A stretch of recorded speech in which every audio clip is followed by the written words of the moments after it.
Welcome to Breakthrough Success. I'm your host, Mark Gabberty, the content marketing expert, bringing you 5 new episodes every week where I and top-level guests teach you how to take your business to the next level and achieve your breakthrough. Hello, Breakthrough Success listeners. I just wanted you all to know before the episode actually starts, I've been working a little bit behind the scenes to give you something really special. So a while ago, I wrote my book, Content Marketing Secrets, which helps people create, promote, and optimize their content for growth and revenue. And I just put the finishing touches together to offer that for free to anyone who is interested. So if you want your free copy of Content Marketing Secrets, all you have to do is head over to markgabberty.com/book. Now, let's jump right into the episode. Entrepreneurs all value productivity. Productivity is so essential for us accomplishing our goals, reaching our sales targets, impacting more people. It's just something that we need. So that's why we're going to focus on boosting the amount of productive hours we have. So we're not just doing the busy stuff. We're not just responding to emails all day without really moving the ball forward. We are going to have more, a greater quantity of more productive hours. And that's going to be the focus. And who better to talk about that than today's guest, who is a systems expert and productivity geek, whose job is to help purpose-driven and heart-centered entrepreneurs get 10 to 20 more productive hours each week, stop leaking money, and prevent stress-fueled breakdowns. Before she found her true passion, she spent a decade managing large-scale multi-million-dollar projects for high-tech and manufacturing companies. She made the transition because she preferred to truly impact one business owner than being a cog in a huge corporate machine. So that's why she's now going out there to help purpose-driven and heart-centered entrepreneurs. Well, who exactly is this person? Well, today's guest for episode 222 of the Breakthrough Success podcast is none other than Marina Darlow. Marina, it is such a pleasure to have you on the show. Hey, Mark. Good being here. Thanks for this generous introduction.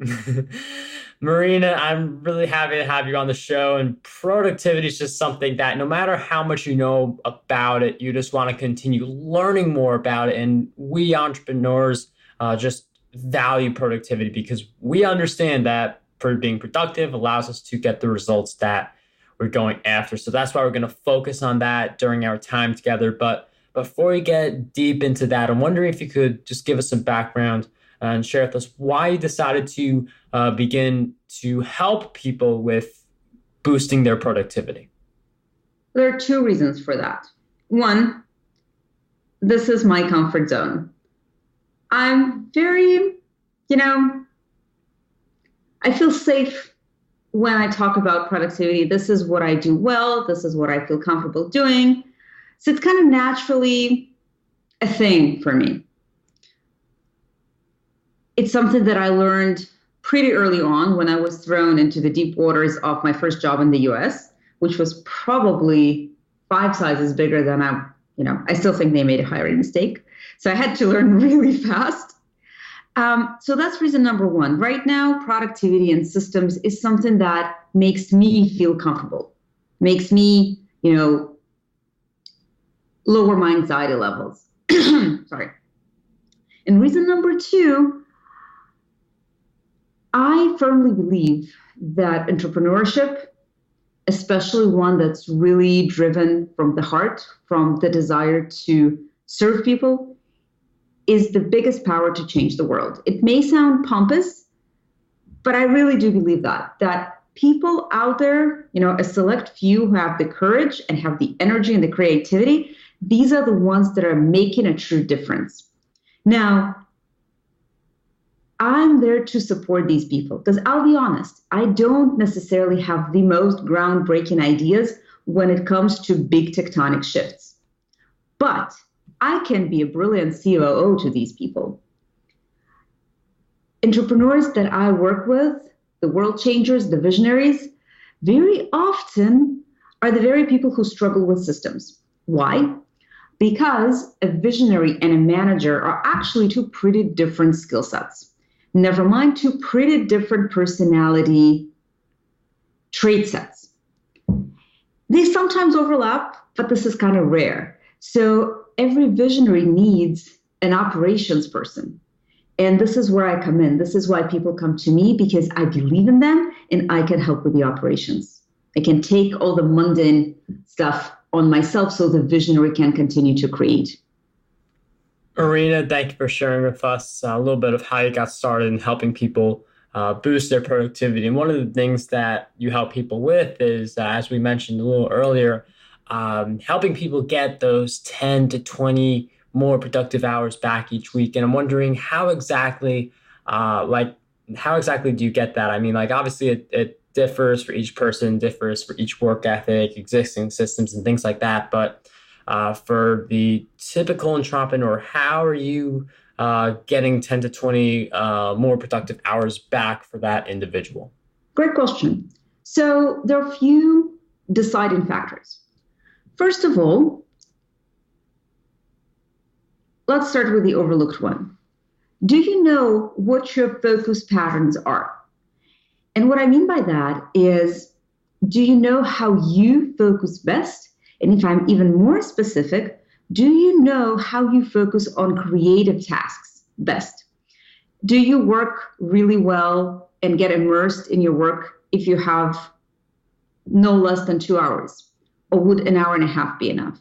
Or maybe you need a full day to really, truly get down to a creative task and, get it done. So for instance, I had a client who needed a full day to work on collecting and creating her recipes. She was a health coach. Give her anything less than that, she becomes tense. And it's not like she'll do half the job. She may do like 3 recipes. But if she is getting the entire day, she settles in.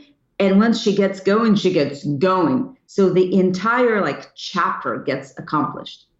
So focus patterns is knowing yourself, knowing how you work best, and designing your schedule around this. Making sure that you don't get interrupted by meetings or by mundane stuff, and protecting your creative tasks. Making sure your environment is conducive rather than distracting. So for instance, if you work better in a cafe, go to a cafe. If you work better with music, specifically instrumentals, do that. If you work in the office and there are other people, maybe you need to put headphones on to make sure you don't get distracted, and blocking off the time on the calendar so people don't schedule stuff over it. So you can be fully committed to your creative task. And you get accomplished a ton when you follow your own focus patterns. So that's thing one. Thing two, you know how I mentioned designing my week? I highly recommend it to all entrepreneurs in general, especially those of us who don't work in a structured environment. What do I mean by designing my week? I have anchors throughout my week. So I know that on the same day of the week, at the same time, Monday morning, Tuesday afternoon, Friday in the middle of the day, I have a specific kind of activity. Some people call it theming. Maybe you heard about Mike Vardy, the productivityist. He calls it theming. Each day has a theme, sometimes more than one. Wow, my throat is really killing me tonight. So when I know that my Tuesday morning is when I do my writing, I come into my day with a mindset right for this task, right? I don't need to make decisions what it is that I'm going to do. I don't need to figure out when to plug in a certain task. So let's say I know that in the next week, I plan to do 3 blog posts. I know when I'm going to do them. I'm going to do them on Tuesday mornings and Thursday mornings because these are my writing times. They're not going to fall through the cracks. And this is how you add productive hours into the week. And that's before we talk about putting systems in place and making sure you don't, waste time on mundane decisions. You're making sure that you're not making stupid mistakes, especially stupid money mistakes. Your, say, invoicing systems is in place, and you have a good sales funnel, and you have a clear system to communicate with your team or with your vendors or with your JV partners, and you have templates. All these things, little by little, they're all adding hours into your week. So I hope that answers your question. And like, I really like the suggestions you gave, like theming your days also, because it's easier to do a certain task when you just give it one day of the week instead of spreading it out with all these different things that you have to do. Like for breakthrough success, during the summertime, I do all my interviews on Monday, and I'm never I'm never doing a lot of episodes more than 2 days a week, even when college is in session. So it's really good to theme your days. It's a very powerful tactic. And Marina also talked about setting up systems, which is something that I like to get into a little more, because systems are what allow you to have this, like, it was like some people talk about the autopilot business. Some people talk about a business that runs itself, but a lot of that is based on systems and having the right people. So, Marina, I'm wondering if you could go into detail about setting up the systems that allow our businesses to go on autopilot for like some of its areas or even all of its areas. Well, I would be very careful with the autopilot, because at the end of the day, as a business owner, as a business leader, you're still making the key decisions. But in order to create room for these key decisions, many things should be systemized.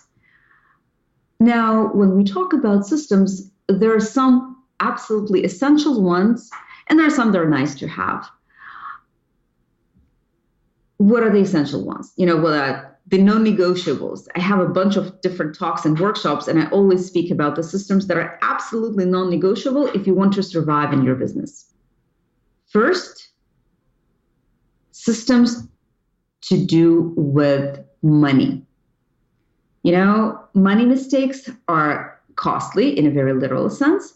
They're also costly in an emotional sense. It's an incredibly charged subject, and we fret about money like we do about nothing else. So systems that can take care of your shopping cart, of your invoices, of your budget, of the cash flow, of your payment, of following up with your clients, delivering your services or products.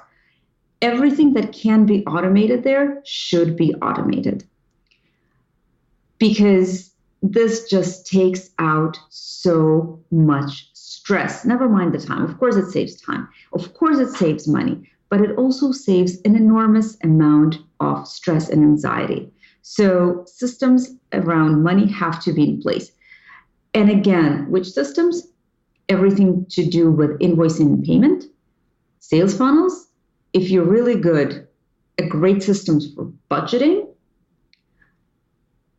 And if you're really, really, really good, if you're kind of more advanced, a system around pricing. So essentially, you need to have a process to figure out how you price your offerings, be it physical products, be it coaching programs, or anything in between, like any kind of offering, essentially. So you need a good system to figure out your pricing. This is, by the way, people get really anxious about putting a dollar figure on their product, because we're kind of offering ourselves up to the world. We're opening ourselves up for judgment when we put a price tag on our stuff. Having a system for that really helps you cope with the emotional side. So that's about money. Another system that is completely and utterly non-negotiable is a system for team communication. You have to be extremely, extremely, extremely clear, making sure people know what you want them to do, and making sure that people can talk to you in the way that you understand. So I'll give you a couple examples, like how bad it could be if you don't have a system for that. I used to work way back when. I used to intern for an interior design company. And I love the examples from there, because forgive me, my former designer boss, you were one of the key reasons I started my business in the first place, because I saw what a disaster dysfunctional business really can be. So if we talk about system communications, she would yell at the guys on her team, start writing. I'm going to need this, this, and this from Home Depot. We're talking about interior design firm. And they would pretend that they're listening and they're writing. And then she would leave the room and they would say, we're not going to go to Home Depot. She'll change her mind in an hour. She doesn't know what she wants. And nothing would happen subsequently. Or another example from the same person. Once she told me to get quotes on a couple cars in the business for insurance. And I'm like, okay, what cars? Oh, there's this information in the yellow file. Okay.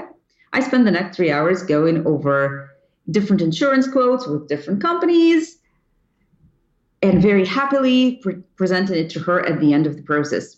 She goes, no, I didn't mean Ford. I meant the golden van. I meant this car. I'm like, awkward silence. That's the information that was in the file. So now what happened? I'm unhappy because I spent 3 hours doing, what I thought was a really good job, and my boss is not appreciating it.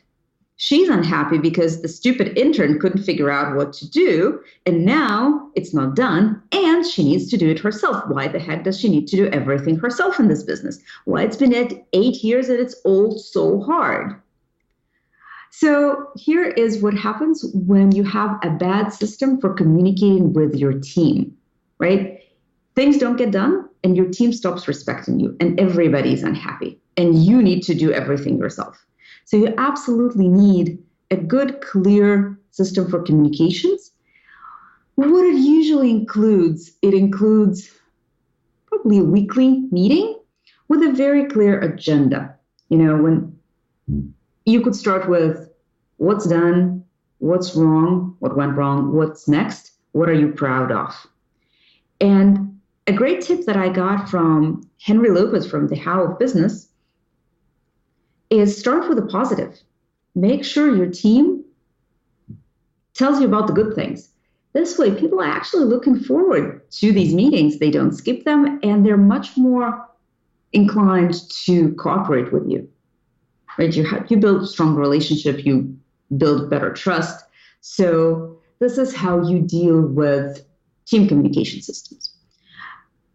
Couple more.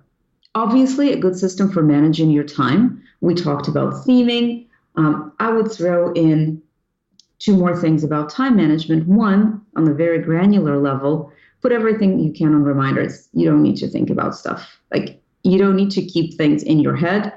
You have technology for this today. So everything and their daughter on reminders. On the other, on kind of the more macro scale, you need a system for long-term and mid-term planning. And I noticed that a ton of entrepreneurs are really good at setting goals, and maybe it's some kind of a long-term planning and also about, the immediate stuff, the day-to-day things. But the midterm planning really falls through the cracks. The part where you break down your big plan into smaller chunks that would be later translatable into daily tasks, this is where things fall apart. And you really, really need a good system to help you with the midterm planning. Midterm, a couple weeks ahead. So that's that. And the last system that you really, really need in order to survive is a system for managing information.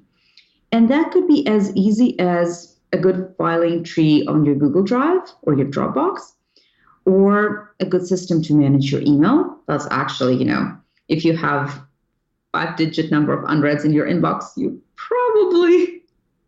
can be in some kind of trouble. So a good system to navigate your email.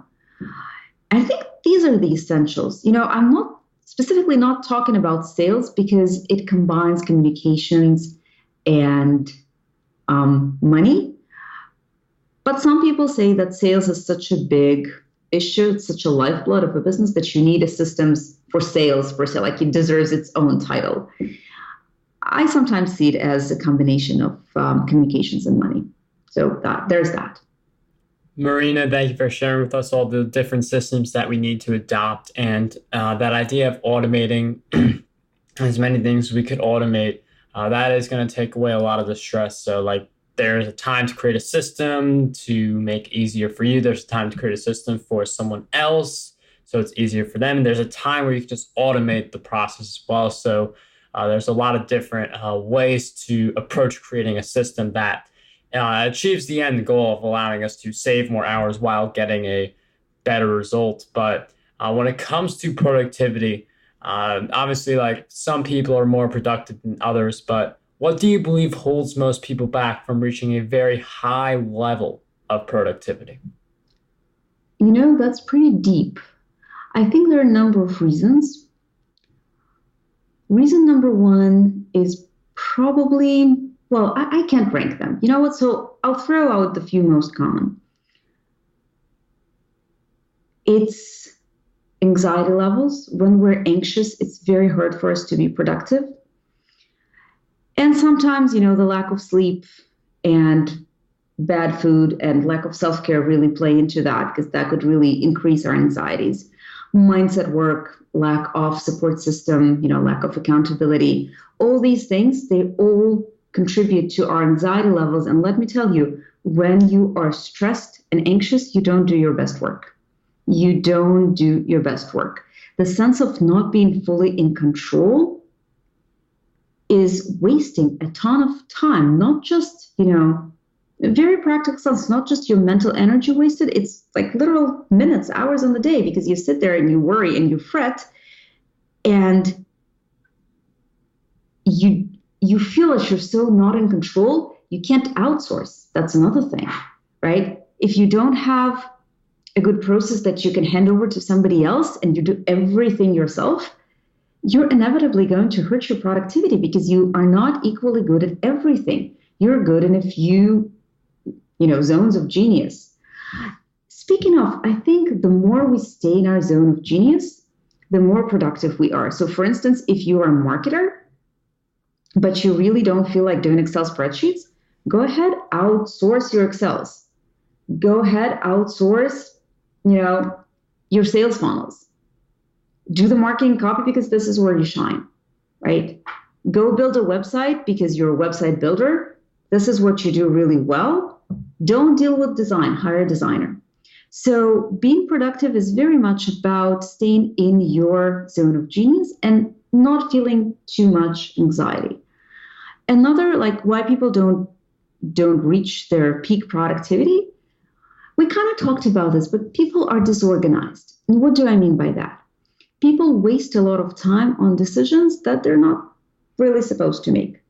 Decisions on what to do today, decisions, which task should I transition to? Oh, that's a huge productivity hop, the transition, time and space. So let's say you finished working on a website, and you need to now look at your budget because it's the time for a quarterly review or something. But you really don't feel like it, and then you're not sure where your budget is located, and you kind of thought that you're going to do it with your 2 team members, but you're not sure if they're up for it. And you kind of forgot if you talked to one but not the other, so you need to check with them. And once you open your email, something pops from Facebook, and you go on Facebook and you, spend 20 minutes there. And you basically kind of, all over the place, and you're overwhelmed. So this inability to handle transitions between tasks, the inability of having the right rituals, can really, hamper our productivity. I have a feeling that you're looking for like tricks and some, insight, some secret information. And you know what? There are some tricks, but ultimately it boils down to managing your anxiety levels, being very organized about your time, knowing what you do, and having a good process both to go through yourself and to outsource, and then to talk to the people that work for you that you outsource the stuff to. It's actually really basic. It's, I have a feeling that if people are expecting to hear something new that they completely don't know, I'm going to disappoint them. It's about organizing your time, being consistent with it, being gentle with yourself when you break your habits and going right back to the habits, forgiving yourself for getting carried away and going right back to your schedule the next time. That's when productivity really flourishes. So when you know what to do, when you know that you can handle the unexpected stuff because you have a system to fall back on, right? So that's actually a good example right there. Let's say you have a great schedule for your week. You know what you do every day. You know that you do fundraising on Fridays and that you do outreach on Wednesdays, and you work with your team members on the latest creative projects on Mondays and Tuesdays. And it's all going really well for a few weeks. And then, let's say you didn't have a good system for managing your money. You realize that you're scraping the bottom. And if you don't, and here's a quote from one of my former clients, if I don't get $30,000 into my company by Friday, my company ceases to exist. In this scenario, your nice design of your week goes out of the window because you urgently need to dedicate all your time and effort to fundraising. I said, of course, forget the schedule, go and start calling your donors, calling your investors. So he did, and he saved the company. And then gradually he went right back to the system he already had. And when you have a system, it's kind of good in preventing the next existential crisis. So again, that's what productivity is about. Far less about the tricks, far less about the perfect morning rituals. They help. They're great. It's more about, keeping a good, consistent lifestyle, taking care of yourself, knowing your focus patterns, knowing what you do when, handling transitions. That's really what it is. Marina, thank you for sharing those great insights. And it is like there is the foundation, going back to the basics and mastering those. There are like different productivity tips out there, but there are a lot of really basic ones too that do lay the foundation for being able to get a lot accomplished and getting a lot of the meaningful goals accomplished as well, instead of just busy work. Instead, you're being productive. So I like that focus on the building the foundation. But regardless of how well we build our foundations, there are going to be certain challenges that test the foundation, such as trying to raise money for business like by Friday. With that in mind, I'm wondering if you could share with us one big challenge you faced in your journey and a powerful lesson you learned during that challenge. Oh, just one. Challenges are aplenty. Well, you know what? Let me tell you about that time when I launched my first pilot course. It was last summer. When we do something new, it's very hard to predict how the things are really going to turn out. You might have guessed by this point that I'm a systems person and I like planning things ahead of time, and I like assigning the right amount of money and the right amount of time and the right amount of energy to everything. And then I did something very, very new to me. Namely, I created a course and I was teaching it more or less as I was creating it. So, I would create a module and teach it next week. And while I was teaching, I would create the next module and teach it the week after. And a ton of research went into that, and a ton of work and trial and error, and a lot of engagement with students. All of this to say this was a boatload of work. So much so that in the end, I was exhausted to the degree of not being able to walk upright. Like, I very clearly remember, and I think I told this story in multiple podcasts, the only thing that allowed me to walk, like from my chair to the car, was a scoop of espresso ice cream with double chocolate fudge on top. That's how flat out tired I was. Now, this is not quite a crisis, but it's definitely a crunch time, like a dictionary definition. What do you do when you have this crazy crunch time? And how do you come back to normal when it's over, right? Okay, so I launched this course. It got rave reviews. I got really wonderful feedback. I learned a ton from my students. Now what? I'm depleted. I'm barely functioning. I know I need to recover. I have zero motivation to do the next big thing. Oh, and to top it all off, I launched a podcast at the same time, my previous podcast. And right after everything finished, I flew with my family to an epic, epic, epic trip, like one of the biggest, most powerful experiences of my life. And it wasn't a very relaxing experience. It was amazing, it was incredible, but it wasn't relaxing in the slightest. Okay, and now I'm back after these two extremely, extremely, extremely shaking happenings in my life. How the heck do I get back to myself and to my work? Because, the work is there. If I don't do it, nobody else will. And this was a really slow road back with a lot of guilt that, oh, I'm not at 100%. I just came from vacation. I should be all invigorated. But I gradually built a process of coming back from a crunch time. I took all these little building blocks of taking my systems from before and trying to follow them, enlisting as much support as I can, relying very, very heavily on my rituals from before and celebrating every small win along the way. It's like, oh, I was able to work for an hour today. That's good. That's better than yesterday. Oh, I was able to write for 3 hours. I rock. I'm amazing. I took a couple clients on and the meetings were good.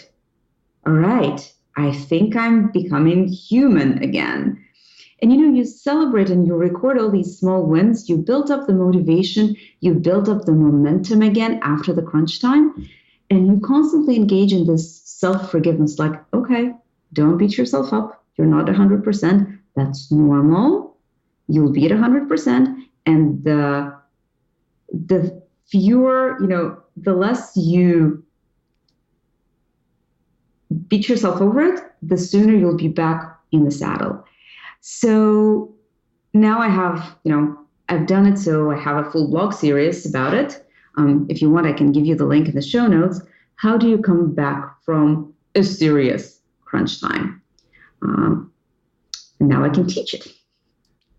Marina, thank you for sharing that challenge. And we do face that crunch time like that. Like we'll definitely include that link to your blog post in the show notes. But like this whole idea of like when you pursue a big project, like for me, I did the Content Marketing Success Summit and the Productivity Virtual Summit. Like one summit in June, the other summit, it's kind of blurring out on me, but I want to say like November or September, like one of those two. I put them really close together, and I felt overwhelmed. Like it was very hard for me to get back after the Productivity Virtual Summit because it's interviewing over 100 people. It's creating landing pages for each of those 100 people. Like I didn't really have a big team with me for those summits. It was just people who helped out with editing videos and putting them into Vimeo, but pretty much the rest of it was my work, from the communications to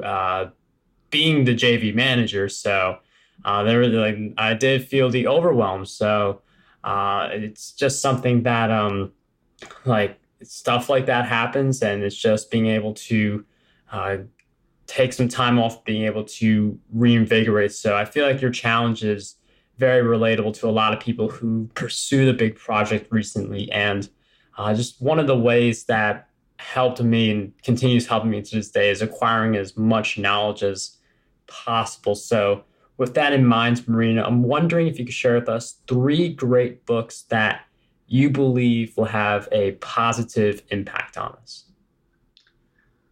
Ah, three great books. Okay, let me think. So why don't I give you two recent books that I read and I really liked, and one classic. Sure. So the classic is the easiest. It's been written probably 20 odd years ago. I don't remember the exact year it came out, but it's David Allen's Getting Things Done. It's a really, really, really great fundamentals book. It's all there. It's dated in the sense that, we're now live in a different world with all the electronics. But the key principles, I learned them in that first job in the US when I was barely swimming with my head above the water, and I was listening to it on my commute to work, and that's probably the only thing that saved me. But the key principles are still very, very true. And it's beautifully written. It's like extremely readable, or it's very easy to listen. It's fun. It's very easy to digest. And it's a great way to start reassessing your productivity. He's like a person you'd like to hang out with. So that's book number one. Another book that is kind of more unexpected, it's called Faster Than Normal. For those of us in the ADHD community, and ADHD is extremely, extremely, extremely common among entrepreneurs for very obvious reasons. These are exactly the people who don't fit in within the regular, rigid frameworks, don't do very well in corporate sometimes. These are people with extra creativity. These are the people who are able to hyper-focus very often. These are the people who have more energy than the rest of us mortals. So they go into entrepreneurship, like they generate ideas at a machine gun speed, right? So Faster Than Normal is a book talking about how to harness your ADHD gift. Notice how I don't say that it's a disorder, it's a gift. How to harness it to make your life better. He talks a lot about this. It's by Peter Shankman, whom I know personally, and I think he's awesome. And I follow his work for years now. So he talks a lot about getting the advantages of the ADHD and using them to your advantage rather than trying to fight it and fit in within, quote unquote, normal person boundaries. So Faster Than Normal by Peter Shankman. And the last book would be The Coaching Habit by Michael Stanier. Again, extremely well written. Like I was reading it, I wanted to hug him after each paragraph because it just rings so, so, so true.